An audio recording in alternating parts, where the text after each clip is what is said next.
del Ministerio de Salud de este día miércoles 23 de septiembre.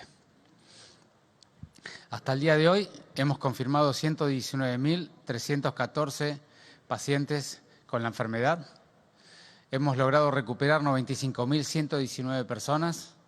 Lamentablemente han fallecido 3.133, lo que hace una tasa de letalidad para la Ciudad de Buenos Aires de 2.6%. Aquí pueden ver, como siempre mostramos, la curva de cantidad de casos por día, siempre ordenados por el día que se tomó el hisopado, no el día que lo reportó el Ministerio de la Salud de la Nación, para hacer una curva temporalmente más apropiada. Tienen marcado en verde los días domingo para ordenar las semanas y tienen los últimos días en gris porque todavía en los próximos días van a seguir recibiendo casos.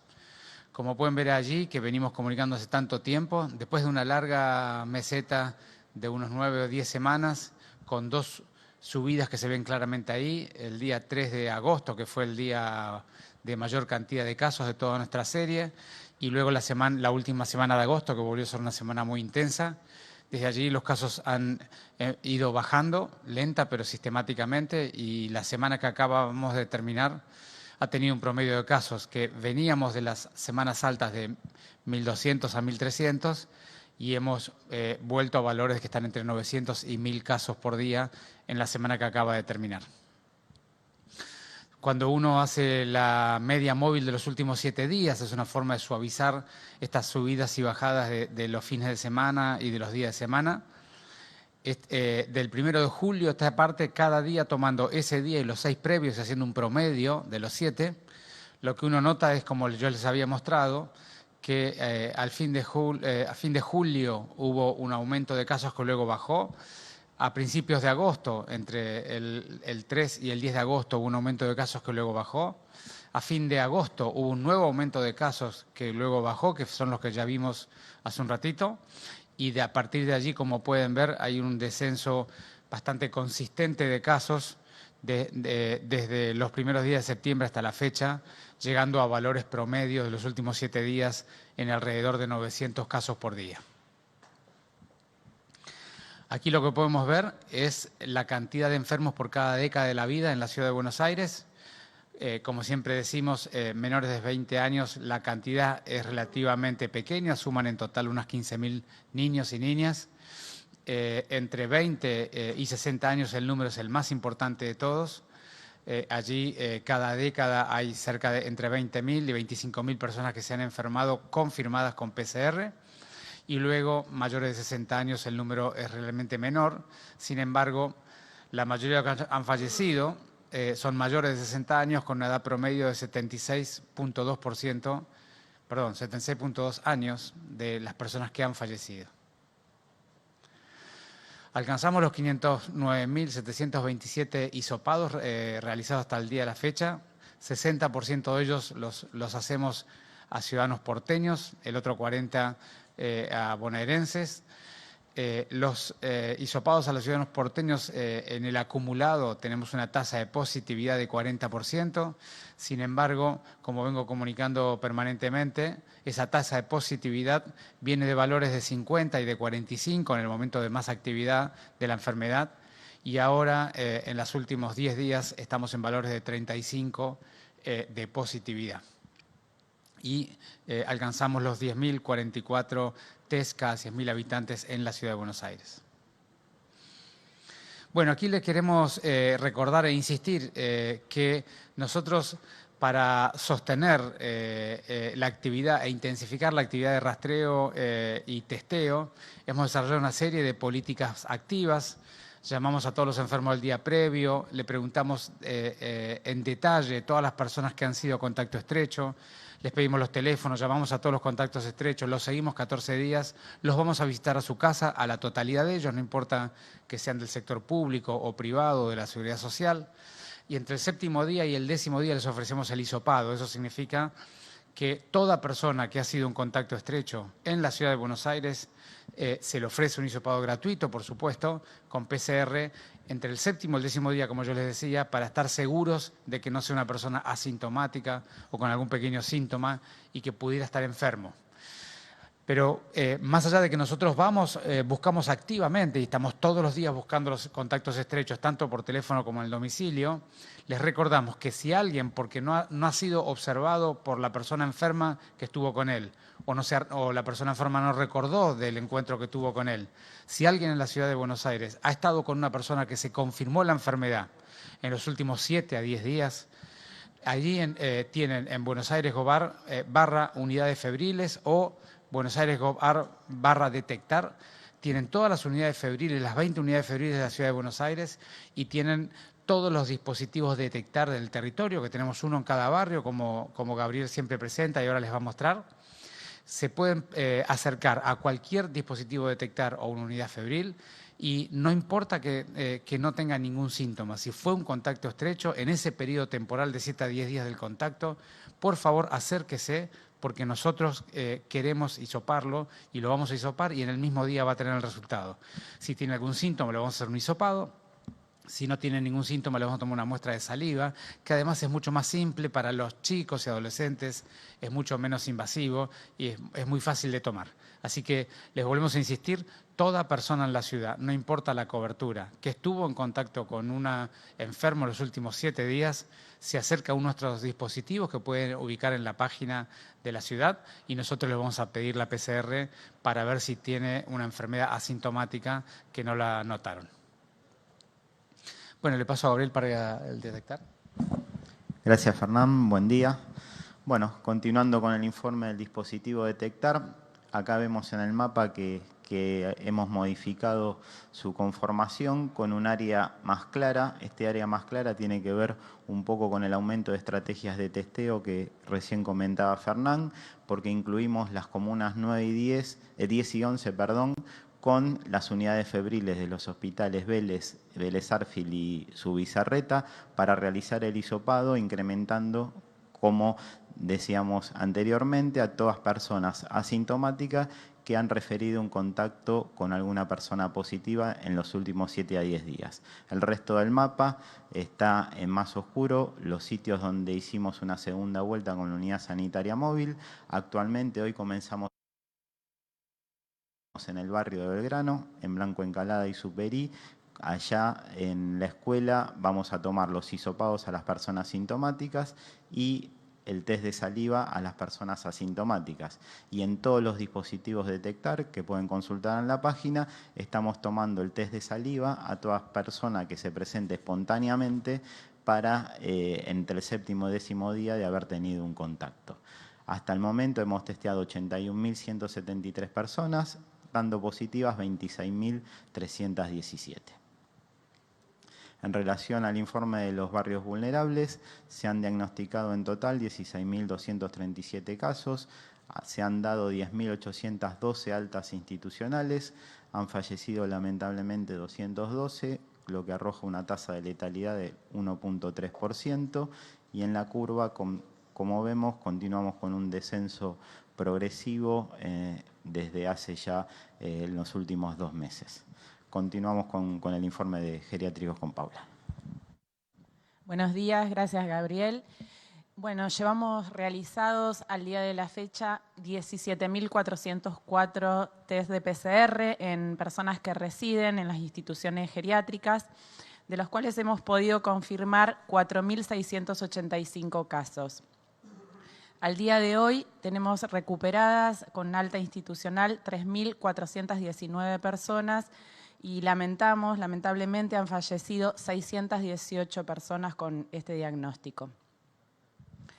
En relación al test rápido, test serológico que le realizamos a todos los trabajadores esenciales de la ciudad de Buenos Aires, tenemos realizados 537.679 tests. 21.550 han resultado positivos y a estas personas, como a su subgrupo que comparten espacios de trabajo, sobre todo el mismo turno, que muchas veces frente a algún descuido podría producirse un contagio, les realizamos el test de PCR. 6.240 personas resultaron ser positivas. Es decir, que en estos casos logramos identificar rápidamente y tempranamente, sobre todo, personas que no habían percibido ningún síntoma de la enfermedad y pudimos correrlas de ese espacio de trabajo para así cortar la cadena de contagios. En relación a la tasa de test serológicos realizados sobre 100.000 habitantes de la ciudad de Buenos Aires, es de 17.922. Bueno, y hoy contarles que empezamos con una acción muy importante en el día de hoy, que es una campaña de vacunación para el ingreso escolar, que normalmente se vacunaban a estos chicos y chicas cuando ingresaban al colegio. Son niños y niñas de 5, 6 y 11 años.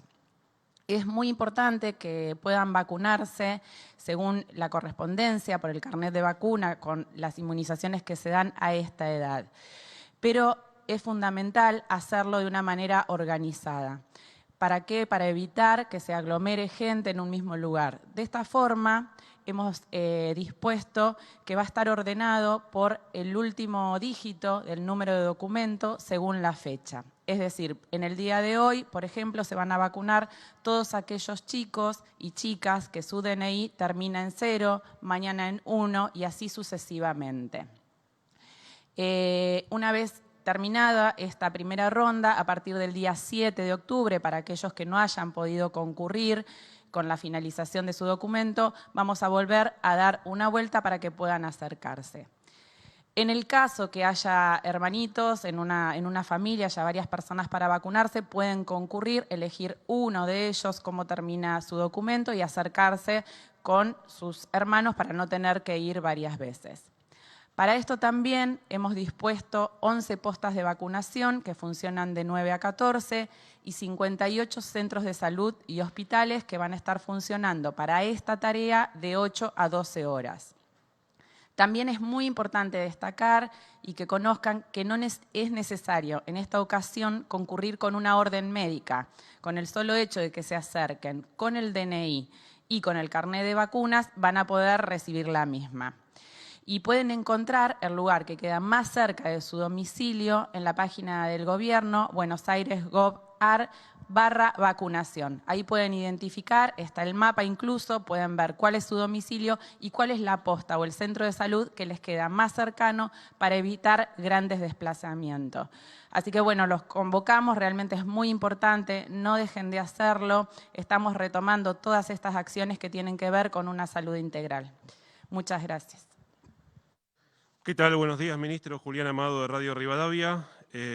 Viendo estos datos alentadores en la curva, en las últimas horas hay muchas actividades que pidieron reaperturas. El caso de los gimnasios y natatorios que ayer estuvieron aquí en la puerta del gobierno porteño. ¿Por qué usted considera que todavía no pueden abrir este tipo de actividades? Y por el otro lado, desde el punto de vista de educación, ¿por qué con este escenario ventajoso a nivel epidemiológico los chicos no pueden volver a clases, sobre todo estos 6.500 chicos que siguen sin poder tener contacto con la escuela? Gracias. Bueno, del tema de apertura ya lo hemos comunicado y comentado aquí varias veces. Nosotros hemos hecho todo el esfuerzo para ir mejorando la situación epidemiológica, de llevar todas las actividades al espacio abierto. Y todavía estamos en una etapa donde estamos llevando todas las actividades al espacio abierto. En la medida que estos números se consoliden y sigamos a la baja, por supuesto que vamos a poder empezar a ampliar aquellos lugares que ya no sean espacio abierto directamente, con algunos protocolos y medidas de ventilación apropiadas. Así que será la cuestión de ir discutiendo día a día y semana a semana el aspecto de las nuevas propuestas. Pero déjame dedicarme un segundito al tema de educación para poderle explicar a la gente con detalle. Nosotros tuvimos una reunión, los 4 ministros, tanto ministro de Salud y Educación de la Nación, con la ministra de Educación y mi persona, trabajando y analizando este aspecto. Y la verdad que en la reunión intercambiamos mucha información, discutimos mucho y buscamos los puntos de acuerdo, porque lo primero que los 4 tenemos muy en claro, que acá no se trata de o la salud o la educación, sino que se trata de cuidar la salud y la educación de nuestros ciudadanos, tanto de la perspectiva nacional como la ciudad de Buenos Aires. En esa línea de trabajo tenemos una visión bien clara, los 4, y la tuvimos en la reunión, sobre que tenemos que construir un camino, construir una mirada, un camino y una metodología para avanzar y tener claro cómo va a ser los próximos pasos en términos educativos. El primer gran acuerdo que tuvimos es que todavía no están dadas las situaciones epidemiológicas para abrir las escuelas y las aulas a todos los niños. Eso, digamos, es algo que todos estamos de acuerdo. Esperamos que lo estén en breve y vamos a trabajar para ello, pero todavía no estamos en una situación epidemiológica para esa realidad. Lo segundo que estuvimos de acuerdo es que hay un grupo de niños y niñas que han perdido su vínculo escolar, que no es solamente la pérdida de ellos, sino también la pérdida de ellos y su familia, lo que denota una dificultad del contexto social, familiar y barrial que va más allá de la capacidad de conectarse o no conectarse informáticamente a la escuela. Por lo cual, lo que nos pusimos de acuerdo es en buscar una alternativa, de tener un diagnóstico certero de cómo están todas esas familias. Ya se han identificado una cantidad importante y todavía queda otra cantidad más. Quedamos en avanzar en el relevamiento de todas ellas para comprender todas las dimensiones que alteran, que dificultan ese vínculo escolar, esa continuidad. Trabajar rápidamente en una alternativa porque sabemos todos, y sobre todo los educadores, tanto Soledad Acuña como Nicolás Trota, saben perfectamente bien que el daño puede ser irreparable porque el retorno de la escuela puede ser muy dificultoso o prácticamente imposible si dejamos pasar mucho más tiempo.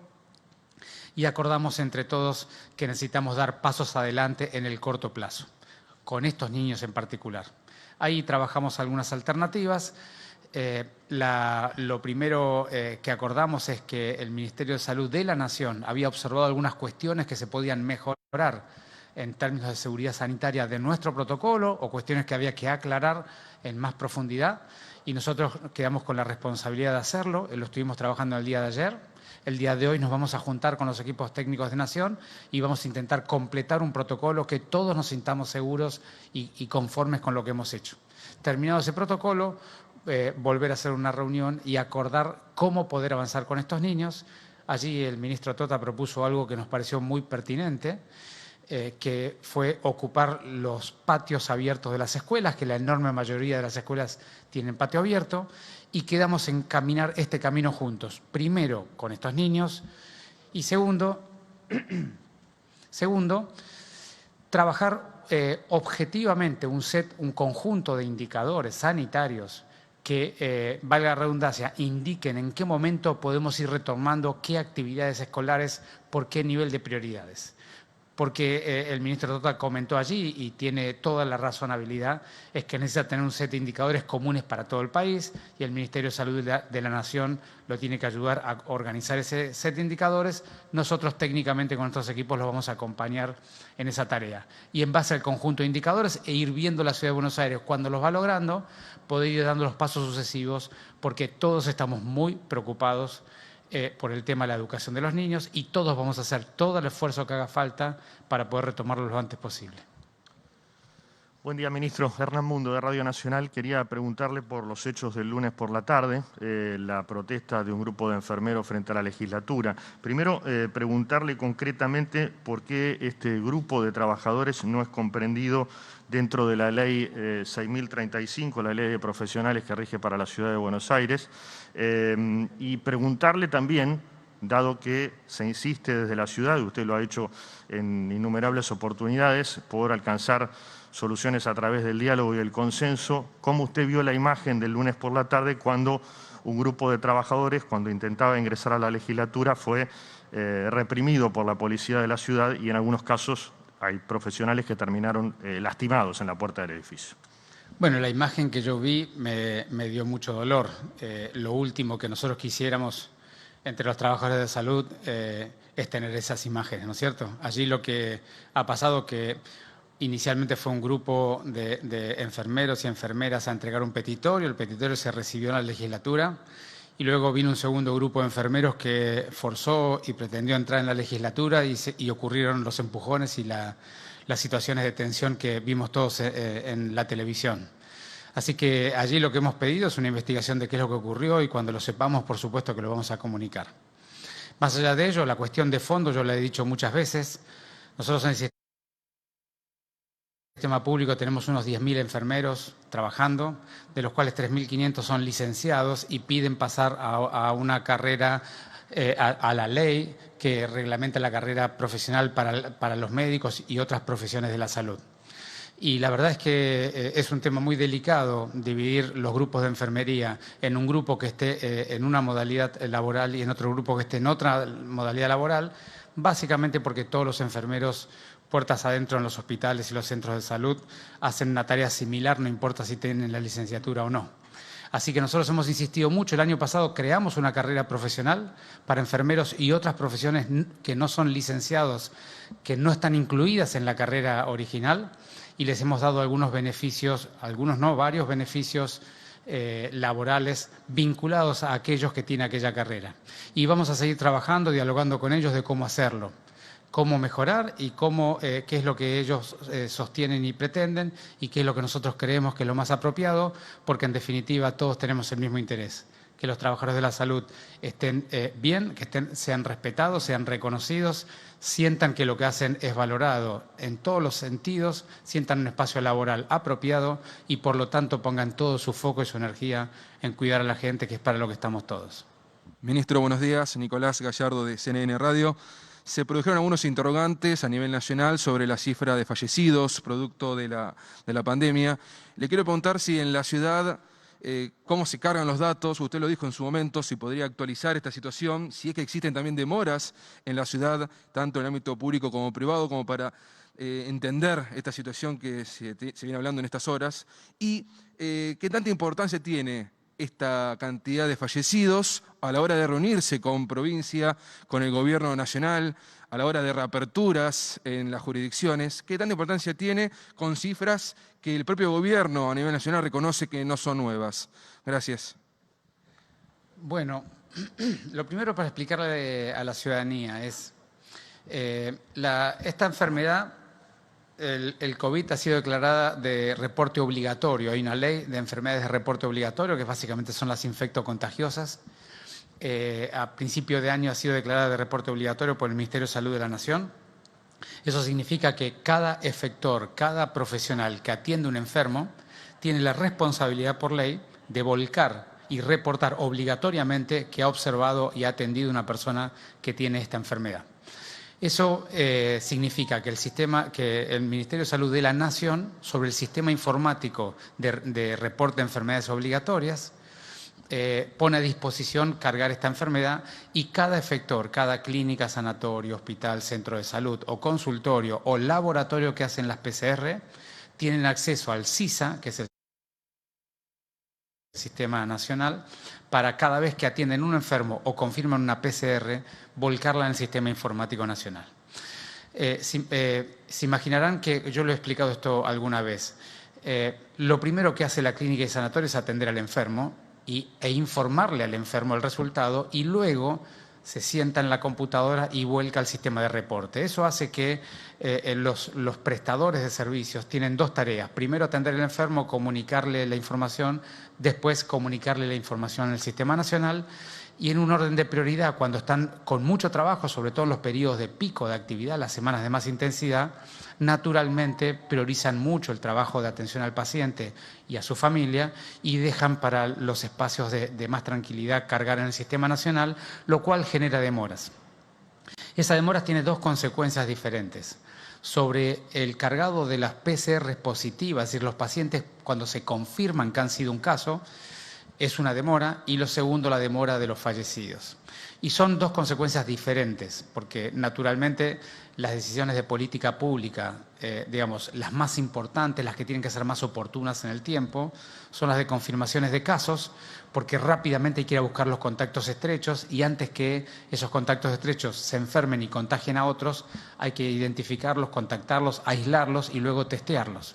Así que nosotros hemos puesto toda la energía, y por eso les mostramos siempre las curvas bastante actualizadas, en que esté bien al día el cargado primero de los enfermos. Siempre tenemos una demora de 1 o 2 días hasta el cargado, no hasta el informe al paciente, pero sí hasta el cargado. Pero en general vamos muy al día con los casos, la curva de casos. Y luego está la curva de fallecidos, que también hay que trabajar mucho porque, digamos, por la misma explicación que di recién, nosotros lo que hemos hecho para colaborar con los efectores, tanto públicos como privados, hemos puesto un equipo de trabajo de carga en el Ministerio de Salud de la ciudad, y ese equipo de trabajo de carga está a disposición de los efectores. Cargamos una cantidad importante de PCRs o de pacientes en el sistema SISA que nos solicitan los efectores cuando están demorados, y en la Ciudad de Buenos Aires tenemos bastante al día la información. Eso no significa, por supuesto, que pudiera haber alguna demora en algunos grupos pequeños o a cantidad de casos muy pequeños, pero en general llevamos muy al día todo el reporte de casos y de fallecidos. Buenos días, ministro. Marcelo de Leo, Radio La Red. Voy a hacerle dos preguntas, una para completar la del colega y otra mía. Esta demora que usted nos explica de la forma en que se da, y es entendible, ¿cómo impacta en la toma de decisiones que tienen entre ciudad, nación y provincia? Digo, porque muchas veces se van a encontrar con datos que quizás no son los que se reflejen exactamente en la realidad. Esa es la primera pregunta. La primera pregunta es, la enorme mayoría de las políticas públicas no se toman con la curva de fallecidos. Imaginarás que cuando la persona falleció ya la política pública llegó muy tarde. De manera que nosotros lo que necesitamos saber en detalle es cómo evoluciona la contagiosidad, dónde están los enfermos para ayudarlos a aislar y bloquear la transmisión, y luego tener un indicador de fallecidos como indicador de apropiabilidad de la atención sanitaria y del impacto sanitario más doloroso sobre la ciudadanía. Entonces, yo te diría, en términos de política pública, de intervención sobre la pandemia, los elementos más trascendentes son elementos más precoces. Cantidad de enfermos del día de hoy, proyección de la curva en ascenso-descenso, oportunidad de camas y de atención sanitaria apropiada. La consecuencia del fallecimiento es una consecuencia tardía, cuando ya todo lo demás no pudo resolver el problema. De todas maneras, por supuesto que cada jurisdicción trabaja en mantener sus datos. Vuelvo a insistir, los datos de la Ciudad de Buenos Aires hacemos un enorme esfuerzo para mantenerlos lo más actualizado posible, y todos tenemos unas estimaciones de ajuste de valores de acuerdo a la historicidad de esta epidemia, para poder tener una idea más o menos clara, una estimación de cuál es el valor verdadero en cada momento, ¿no? Bien, y la segunda pregunta tiene que ver en algún lugar también con esto. Todos tenemos nosotros, y ustedes también, ya a esta altura de la evolución de la pandemia, no solo contagiados, sino también muertos por COVID. Con lo cual es muy difícil hablar de la palabra festejar, pero me llamó la atención que días atrás, cuando empezó la primavera, un amigo me llamó y me dijo, festejemos porque algo tenemos que festejar en el marco de lo que está sucediendo. En esta idea, y con las curvas que usted nos muestra, y con esto que nos acaba de decir, que las decisiones se toman sobre todo en lo que tiene que ver con nivel de contagio y evolución de la curva de contagio. La curva de contagio en Capital y en el Gran Buenos Aires, en lo que llamamos área metropolitana, está bajando. Efectivamente podemos sentirnos orgullosos de que la aplicación de la cuarentena y el sistema de salud de la ciudad y de la provincia funcionaron como para poder contener esta eventualidad, ¿o todavía es prematuro decirlo? Bueno, primero de todo, yo siempre hablo solamente de la Ciudad de Buenos Aires, que es mi responsabilidad y de lo que conozco en detalle los datos. En la Ciudad de Buenos Aires, y lo segundo también introductorio es este trauma social crónico tan doloroso que nos ha dañado tanto en todas nuestras dimensiones, seguramente no nos va a dar en ningún momento para festejar, ¿no es cierto? Como bien decís vos, sencillamente uno quisiera terminar con este tema para que la gente al menos digamos, tenga la oportunidad de salir de tamaña incertidumbre y empiece a tener ciertas certezas sobre su vida, su devenir cotidiano y su futuro. Así que eso es en términos generales. Luego, en términos particulares, la Ciudad de Buenos Aires tiene una curva epidémica que a partir de la última semana de agosto, es decir, los primeros días de septiembre, ha tenido un descenso lento, pero sistemático en estos 20 y pico de días, lo cual es una serie muy larga de descenso, pero tendremos que esperar esta otra semana para ver si lo podemos confirmar como un descenso que ya sea definitivo. Y si ese descenso efectivamente se confirma a lo largo de esta semana que estamos corriendo, probablemente estemos hablando de un descenso definitivo que nos llevará a una cantidad de casos que por supuesto no van a desaparecer, pero van a ser una cantidad de casos bien inferior a lo que veníamos teniendo, y tendremos esa actividad de cantidad de casos bien inferior durante este periodo hasta que tengamos una solución definitiva que pudiera ser una vacuna o un tratamiento. Es decir, nosotros no vamos a terminar con esta epidemia ahora. Lo que necesitamos llevar es la cantidad de casos cotidianos a un valor, primero, que enferme menos gente, que tengamos mucho menos riesgo de generar potencialmente nuevos fallecidos y, sobre todo, que nos permita entre todos poder identificar y aislar más precisamente, y que cada uno de nosotros sepa qué lugares son más seguros y qué no, y que vamos a ir retomando nuestra actividad con cuidados, con protocolos, con distanciamiento, más en el espacio público, a la espera de los meses de los primeros meses del año que viene a tener una solución más definitiva. De manera que yo creo que lo que nos falta allí es ser capaces de construir un camino entre el descenso de casos, que esperemos que se dé en breve en la ciudad, entre el descenso a un valor razonable de casos y la solución definitiva. Va a haber varios meses que tendremos que aprender entre todos y seguir aprendiendo, como ya venimos aprendiendo, de cómo comportarnos, cómo vivir, cómo retomar nuestras actividades de una manera segura para que no nos ocurra lo que ha pasado en algunos países, que fue un rebrote, es una reaparición de una curva alta. Nosotros vamos a hacer todos los esfuerzos y vamos a trabajar intensamente cuando los casos desciendan para minimizar la posibilidad de un rebrote, y ese será el plan que presentaremos cuando estemos en otro nivel de casos y estemos seguros que esta curva ya está en un descenso franco. ¿Cómo les va? Buen día. Marcela Ojeda, de Radio Continental. Doctor Quirós, le quería preguntar si, más que nada escuchando la respuesta que le hacía a Marcelo, si la peor situación, el peor panorama, el escenario más trágico y más complicado, por lo menos en la ciudad de Buenos Aires, ya ha pasado, si ha quedado atrás, si este amesetamiento de casos altos que usted viene relatando principalmente en las últimas semanas, eso, esta normalidad a la que vamos a tener que acostumbrarnos hasta que efectivamente llegue la aplicación de la vacuna. Bueno, yo creo que para cada uno de nosotros, somos 3 millones de ciudadanos porteños. Para cada uno de los 3 millones, lo peor significa una cosa diferente, ¿no, Marcela? Hay gente que ha perdido familiares, seres queridos, de manera que lo peor ocurrió, lamentablemente. Otros que han angustiado mucho, otros han perdido el trabajo, otros tienen los niños con serias dificultades de aprendizaje o con trastornos de la esfera de salud mental o del neurodesarrollo. Otros no hemos podido atenderlos apropiadamente bien de otras enfermedades que no han sido COVID. Es decir que la palabra peor es una palabra compleja porque a todos nos ha atravesado de manera diferente. Pero más allá de esta aclaración inicial, digamos, yo creo que el peor escenario para esta pandemia en particular, y no para todo lo demás que comenté, hubiera sido que el sistema de salud, tanto público como privado, no tuviera la oportunidad de atender humanamente, con dignidad y con profesionalidad a todas las personas que se hayan enfermado. Y ese escenario me parece que es un escenario que ya no se va a dar en la Ciudad de Buenos Aires y hay bastante garantía de ello. Al día de hoy estamos con una tasa de ocupación de las terapias intensivas públicas del 54%, entre 52 y 54 en estos días. Son valores, digamos, que nos dan cierta garantía de que tenemos una capacidad importante para atender a la gente.